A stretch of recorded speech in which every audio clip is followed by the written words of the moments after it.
share in increasing the food supplies of the people.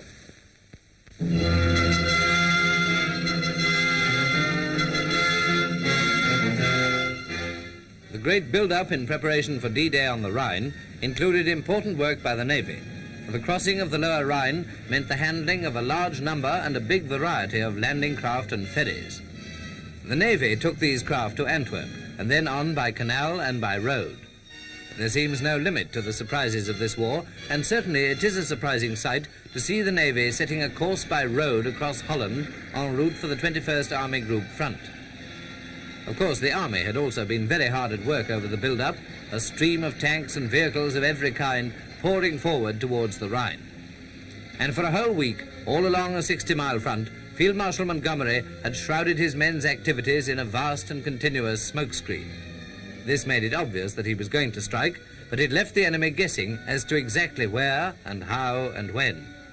Artillery preparation was also as thorough and effective as Monte's barrages always are. As usual, our gunners did a great job.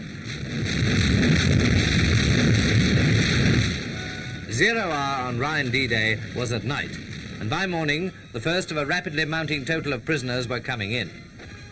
But there were other shocks in store for the Hun. One of the biggest must have been the powerful attack by British and American airborne forces, who, instead of preceding the Rhine crossings, followed them up some 12 hours later.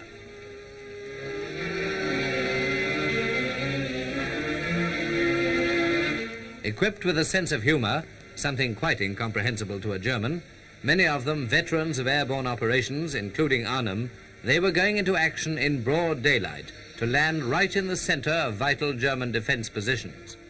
Incidentally, glider pilots on this occasion were supplied by the RAF as well as by the armies.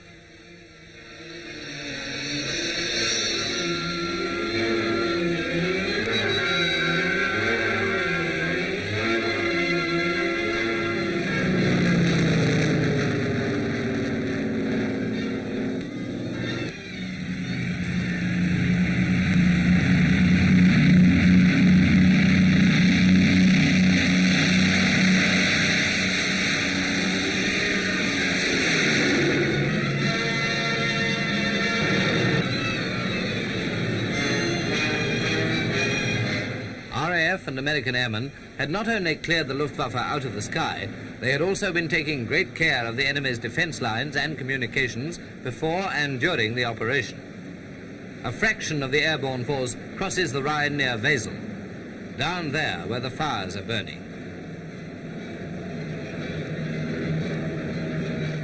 It must have been as thrilling a sight for our men on the ground as it was ominous for the enemy.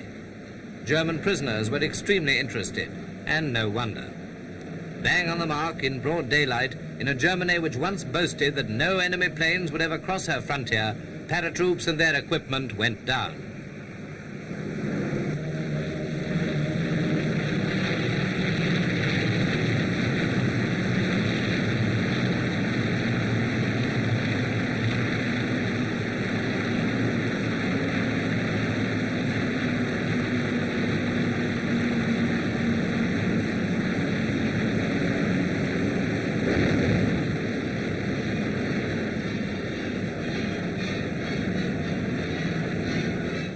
Over their selected landing grounds, gliders cast off and went down according to plan and at the appointed moment.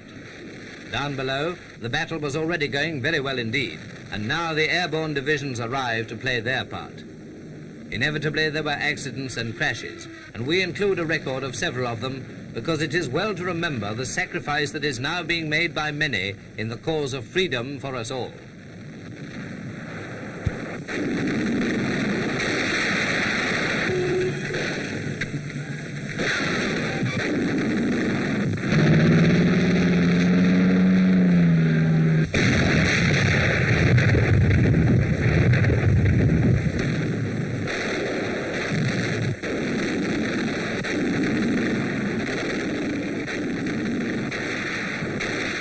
Glider troops are seen here just after landing, an impression recorded by a cameraman who flew with them and filmed them as they moved off into action.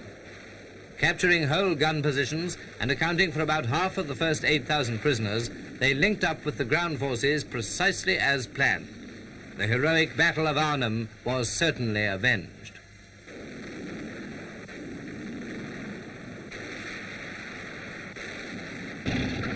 Meanwhile, more and more troops and equipment were growing across the Rhine. In rafts and buffaloes and craft of many kinds, men of the 21st Army Group continued to stream over. While Hitler, so they say, was calling a meeting of Gauleiters, the Anglo-American Pluto Democrats, or whatever he's calling us just now, were rapidly establishing a bridgehead 30 miles wide on his side of the uncrossable river barrier.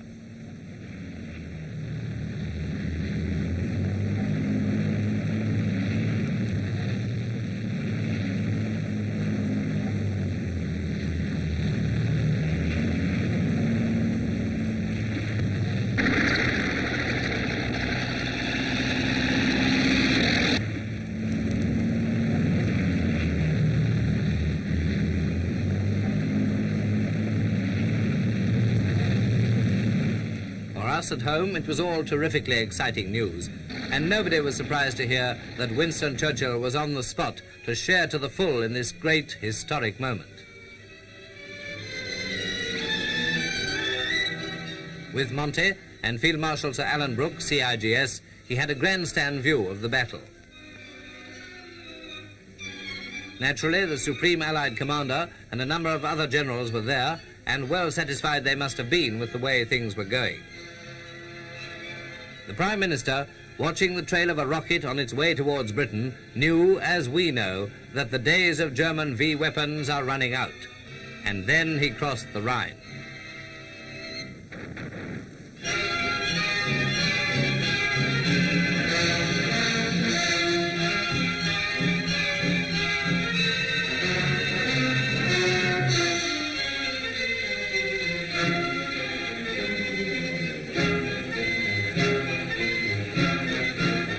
We don't know what he was saying to these men, but we can well imagine what he was thinking.